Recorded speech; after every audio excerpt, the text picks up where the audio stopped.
ಇನ್ನು ಈ ಬಜೆಟ್ ಕರ್ನಾಟಕಕ್ಕೆ ಕರಾಳ ದಿನವಾಗಿದೆ. ಕಂದಾಯ ಸಚಿವ ಕೃಷ್ಣ ಬೈರೇಗೌಡ ಕೂಡ ವಾಗ್ದಾಳಿ ನಡೆಸಿದ್ದಾರೆ. ಕರ್ನಾಟಕದ ಯಾವ ಬೇಡಿಕೆಯನ್ನು ಕೂಡ ಈ ಬಜೆಟ್ನಲ್ಲಿ ಈಡೇರಿಸಿಲ್ಲ. ಕರ್ನಾಟಕಕ್ಕೆ ನ್ಯಾಯ ಕೊಡುವಂತ ಕೆಲಸ ಆಗಿಲ್ಲ. ಕರ್ನಾಟಕ ತೆರಿಗೆ ಬೇರೆ ರಾಜ್ಯದ ಪಾಲಾಗ್ತಿದೆ. ಕರ್ನಾಟಕವೇ ಹೆಚ್ಚು ತೆರಿಗೆ ಕಟ್ತಾ ಇದ್ರು ಕೂಡ ನಾವು ತೆರಿಗೆ ಏನು ಕಟ್ತಾ ಇದೀವಿ ಅದು ಬೇರೆ ರಾಜ್ಯಕ್ಕೆ ಹೋಗ್ತಾ ಇದೆ.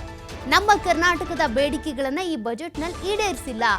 ಬಿಹಾರ ರಾಜ್ಯದ 5-6 ಯೋಜನೆ ಅಂದರೆ ಬಿಹಾರ ರಾಜ್ಯಕ್ಕೆ ಸಿಕ್ಕಿರೋದು 5-6 ಯೋಜನೆಗಳು, ಅವ್ರಿಗೆ ಬೇಕಾದಂಥ ಲಾಭಗಳು ಸಿಕ್ಕಿದೆ. ಬಟ್ ಕರ್ನಾಟಕಕ್ಕೆ ಏನು ಸಿಕ್ಕಿದೆ? ಹಾಗಾದ್ರೆ ಕರ್ನಾಟಕದವರು ಕಡಲೆ ಬೀಜ ತಿನ್ನೋದಕ್ಕಂತ ಇರೋದಾ? ಬಜೆಟ್ನಲ್ಲಿ ಕರ್ನಾಟಕಕ್ಕೆ ಬರೀ ಚೊಂಬು ಸಿಕ್ಕಿದೆ ಅಂತ ಕೃಷ್ಣ ಬೈರೇಗೌಡ ಕೂಡ ಕಿಡಿಕಾರಿದ್ದಾರೆ. ನಾವಿಷ್ಟೆಲ್ಲ ತೆರಿಗೆ ಕಟ್ಟಿದ್ರು ಕೂಡ ಕರ್ನಾಟಕಕ್ಕೆ ಅಂತ ಬಜೆಟ್ನಲ್ಲಿ ಏನೂ ಸಿಕ್ಕಿಲ್ಲ, ಬರೀ ಚೊಂಬು ಸಿಕ್ಕಿದೆ.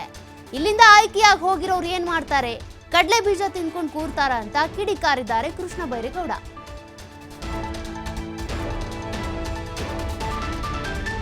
ಕರ್ನಾಟಕ ರಾಜ್ಯಕ್ಕೆ ಒಂದು ಕರಾಳ ದಿನ.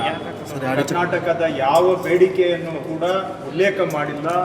ಕರ್ನಾಟಕದ ಯಾವ ಬೇಡಿಕೆಯನ್ನು ಸಹ ಈಡೇರಿಸಿರುವಂತಹ ಯಾವ ಗುರುತು ಈ ಬಜೆಟ್ನಲ್ಲಿ ನನಗೆ ಕಾಣ್ತಾ ಇಲ್ಲ. ವಿವರಗಳನ್ನು ನಾನು ಇನ್ನೂ ನೋಡಬೇಕಾಗತ್ತೆ, ವಿವರ ನೋಡಿಲ್ಲ. ಒಂದು ಅವ್ರದ್ದು ಹೈಲೈಟ್ಸ್ ನೋಡಿದಾಗ ಎಲ್ಲಿಯೂ ಕೂಡ ಕರ್ನಾಟಕದ ಬೇಡಿಕೆ, ಕರ್ನಾಟಕಕ್ಕೆ ಆಗಿರುವಂಥ ಅನ್ಯಾಯವನ್ನು ಸರಿಪಡಿಸ್ತಕ್ಕಂಥದ್ದು, ಕರ್ನಾಟಕಕ್ಕೆ ನ್ಯಾಯ ಸಿಗತಕ್ಕಂತಹ ಯಾವ ಉಲ್ಲೇಖನೂ ಇಲ್ಲ. ಕರ್ನಾಟಕದ ತೆರಿಗೆ ಎಲ್ಲ ಬೇರೆ ರಾಜ್ಯಗಳಿಗೆ ಬಜೆಟ್ನಲ್ಲಿ 5-6 ಪ್ರೋಗ್ರಾಮು ಬಿಹಾರ ರಾಜ್ಯಕ್ಕೆ ಕೊಟ್ಟಿದ್ದಾರೆ. ಹಾಗಾದರೆ ಕರ್ನಾಟಕದಲ್ಲಿ ನಾವೇನು ಕಡಲೆಕಾಯಿ ತಿನ್ನಕ್ಕೆ ಇರೋದಾ? ಟ್ಯಾಕ್ಸ್ ಕಟ್ಟಬೇಕು, ಬರೀ ಸೆಂಟ್ರಲ್ ಬಜೆಟಲ್ಲಿ ಬರೀ ಚಂಬು ನಮಗೆ.